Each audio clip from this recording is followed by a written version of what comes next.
What's going on, YouTube? Today we got Michael Jordan's underrated years as a Wizard. About to see what's up when Mike was in his, you know what I'm saying, his parting years, I should say, you know what I'm saying? Obviously they saying he was underrated. He was still one of them, still getting right. We gonna see what's up. The last Michael Jordan reaction will be at the end of the video. Stay tuned for that. Road to 5,000 subscribers. Make sure you turn on post notifications. Tell me what you want me to react to next. And without further introduction, links in the description. Let's get into it. Oh, God.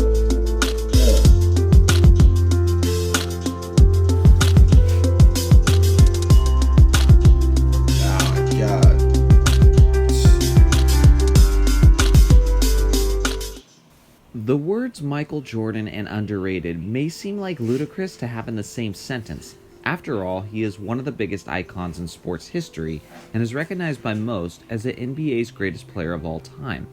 But when it comes to MJ's days with the Wizards, there is no question in my mind that those years are vastly underrated, and I believe by the end of this video, you'll be convinced of it too. When we take a look at Michael Jordan's career as a Chicago Bull, you'll see a resume of winning, excellence, and dominance. He was clearly the best player in the league just about every year he played, and he was the best player on both sides of the ball, just about every time he set foot on the court. This is the ridiculously high standards that Michael had set for himself and that we as the fans had become accustomed to seeing from him. The Michael Jordan we knew in Chicago was always winning either MVPs, championships, or scoring titles. And this is exactly why so many people either underrate or have forgotten completely just how remarkable Jordan's stint was as a Washington Wizard. So what exactly are all the different reasons why people choose to overlook these seasons? Well, for one, as I just mentioned, the bar was set absurdly high by his Chicago Day standards. Number two, some believed his return tarnished the perfect ending of his career in Chicago. And number three, the bitter ending of Jordan's relationship with the Washington Wizards organization. After Jordan retired as a player from the Wizards, Jordan assumed that he would be able to return to his front office position as director of basketball operations with the Wizards. Unfortunately, that was not the case. Soon after Jordan's retirement as a Wizards player, Washington's Wizards owner Abe Pollin fired Jordan as the team's president of basketball operations. Jordan's previous tenure with the Wizards front office had produced mixed results. Many of Jordan's decisions as an executive did not pan out, including his decision to draft Kwame Brown straight out of high school, who ended up being a bust and was traded just 4 seasons after Jordan had drafted him. Jordan later stated that he felt betrayed, and that if he had known that he would be fired... Wait, I heard a different story about that. I heard he didn't want Kwame Brown, right? He wanted somebody else. Or my bugging. Maybe I'm talking about a different time. Don't quote me. Jordan later stated that he felt betrayed, and that if he had known that he would be fired upon retiring as a player, he would have never come back to play for the Wizards in the first place. Regardless, Jordan had returned to play 2 years for the Wizards, and despite the fact that those 2 seasons failed to live up to his glory days in Chicago, and despite the fact that those 2 seasons ended in a bitter firing, those seasons were still utterly remarkable. And in my opinion, they are 2 of the most underrated seasons in NBA history. So at this point, sit back and enjoy as I break down the astonishing details about Jordan's underrated years with the Wizards.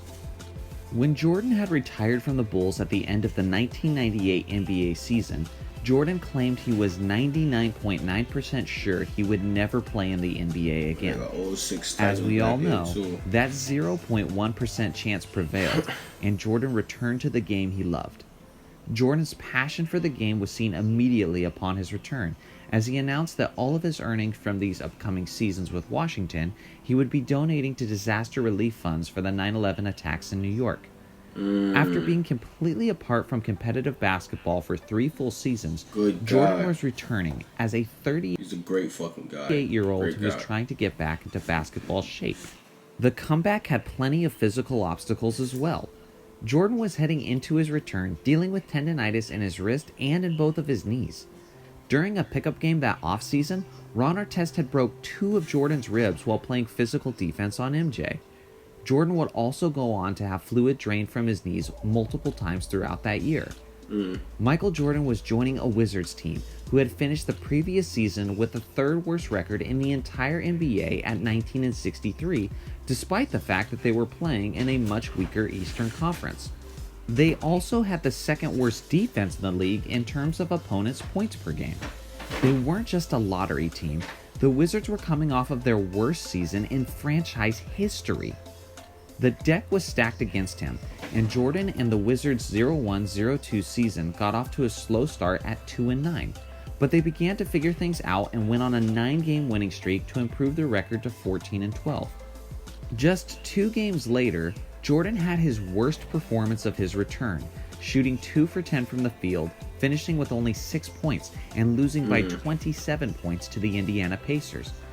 Jordan was ice cold that entire game, and due to that, Michael's coach Doug Collins played Jordan in a reduced role, finishing the performance with only 25 minutes played. Jordan's 6-point game meant that his all-time great streak of 866 games with at least 10 points had come to an end. This poor performance and reduced minutes led Jordan to question his coach's faith in his abilities. You know, that bus is lonely as a coach when you're sitting there after you've got your head handed to you. So I was sitting on the bus, and actually Michael had hired me. He was the part owner and president GM, hired me to be the coach, and then he came back to play. I'll never forget this moment ever as a coach. This to me was greatness. He got on the bus and he said, "Scoot over." And he looked at me and he said, "Do you think I can still play?" And I said, "Absolutely. That's why I'm here, to be here to help you." He said, "You know, to be my coach, you have to believe in me and believe I can still play." And I said, "Michael, I believe in you." We play the New Jersey Nets the next night. And Michael scores the first 3 times he has the ball. Byron Scott takes a timeout. And Michael comes over and he says, "I want the ball right there the rest of the game, and don't take me out till I tell you." And so that's fine by me. So with 2 minutes to go in the game, he gives me the sign like, "That's enough." I take him out of the game. He walks over to the bench. I said, "Michael, what happened tonight?" He said, "Well, the guy who was guarding me was told me his back was hurting. Don't ever tell me you got a problem." He said, I'll make you pay for that." 51 points later. 51 points at age 41. He came back the next game with 46. And he looked at me and he said, "I told you I could still play." Jordan responded in the following game the way a champion responds. He proved beyond a shadow of a doubt that he could still play in this league. Jordan was torching the Charlotte Hornets, playing like a man possessed.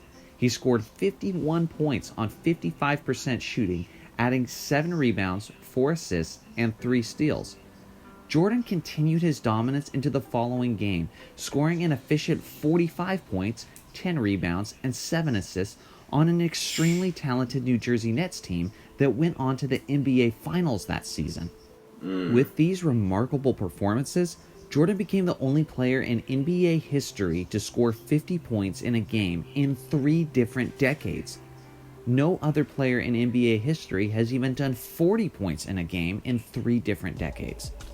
Less than a month later, he had another back-to-back 40-point games, including a game-winning buzzer beater over the Cleveland Cavaliers. The Wizards started the season with a 26-21 record, and on the 47th game, Jordan collided with a teammate and tore his meniscus. He tried to play through the pain and on reduced minutes, but after another 14 games, he had arthroscopic knee surgery to repair the knee, and his season was over. Before Jordan's injury occurred, Jordan was averaging 25.1 points per game, 6.2 assists, 5.3 rebounds, and 1.5 steals per game. It's unfortunate that we didn't get to see a healthy Jordan make it through the season, because the reality was, he was getting better as the season progressed and as he got back into basketball shape. In his last 20 games leading up to his injury, Jordan was averaging 27.5 points per game, 6.4 assists, 5.2 rebounds, and 1.3 steals per game on 44% shooting. In his last 10 games leading up to the injury, Jordan was averaging 29.7 points, 6.6 assists, 6.1 rebounds, 1.2 steals on 47% shooting. Also before Jordan's injury, the Wizards were on a 47-win pace and were well in the playoff hunt. Up to that point, No team in NBA history had ever been a sub-20 win team and gone on to have a winning record the following season. Jordan had the Wizards well on their way, up until the meniscus happened. Something else to consider is that the Wizards' second option, Richard Hamilton, missed 5 weeks of their 26-21 stretch due to Hamilton's groin injury. After Hamilton healed and returned to the floor, the Wizards went on a remarkable 15-1 streak while they had both Jordan and Hamilton healthy on the floor. When you add all of this up, you begin to realize that not only did Jordan take one of the worst teams in the league and make them competitive, but had it not been for his knee injury, the Wizards would have had a legitimate shot at the first seed in the Eastern Conference. Not only was MJ getting better offensively as the season went on, but his defensive impact was getting better as well. Remember how the 2001 Wizards had the second worst defense in the league in terms of opponents' points per game?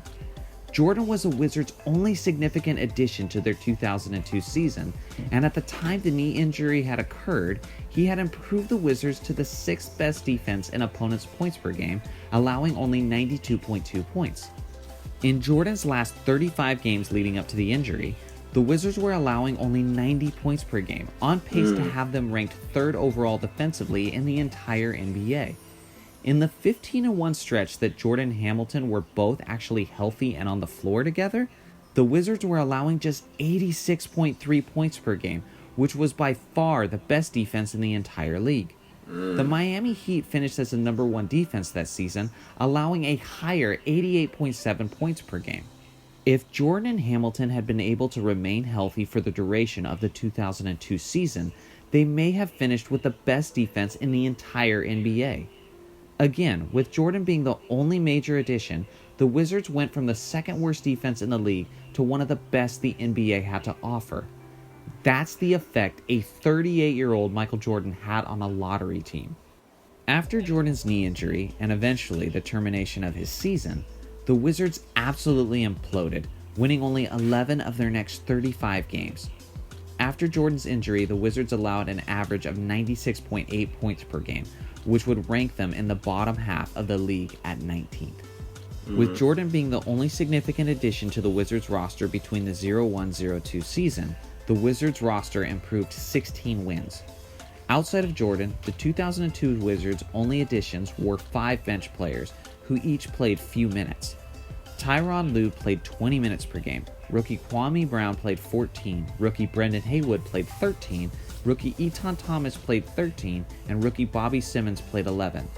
Again, the addition of Jordan was the only significant addition, and the team was transformed defensively and won almost twice as many games as the year before.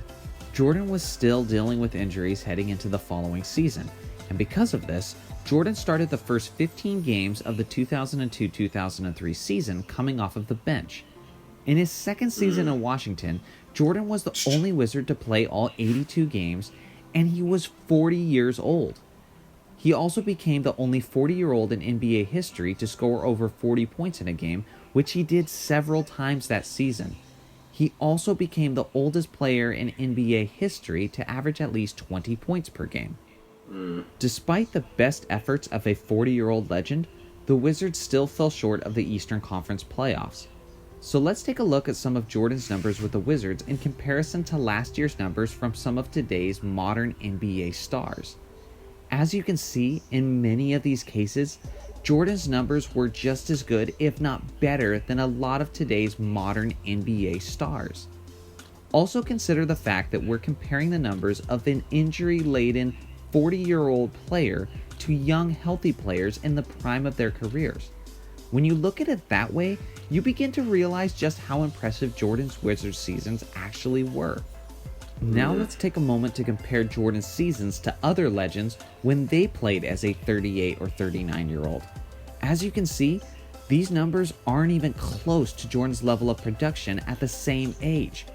Jordan was just on another level completely, performing at a level that the league had never seen before or since at that age. So now that we've just thoroughly examined Jordan's production and how he impacted one of the worst teams in the NBA by joining them, let's pause for a moment to consider what may have happened if he spent those comeback years on an actual contender instead of a lottery team. If he had played for a contender, he likely wouldn't have been able to preserve his health and minutes for the playoffs. What if he had joined his old running mate Scottie Pippen on a loaded and contending Blazers team? What if he returned to Phil Jackson to play alongside Shaq and Kobe on the dynamic Lakers?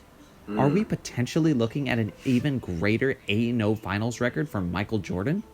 I know many people these days, especially the younger crowd, like to discredit Jordan's legacy because of the perceived lack of athletic competition Jordan had during the 1980s and 90s relative to today's basketball. But before you jump on that bandwagon, I want you to consider this. In the early 2000s, Jordan was, in terms of impact and statistically, one of the best players in the NBA as a 38 to 40-year-old, and he did all of that production while being way past his prime athletically, dealing with numerous injuries, all while being guarded by greats like Kobe Bryant, Vince Carter, and Tracy McGrady night in and night out, who were all in their early 20s. Does that sound like athletic competition to you? Does that sound like a prime Jordan would have been the best regardless of the era you place him in? That is certainly what it sounds like to me.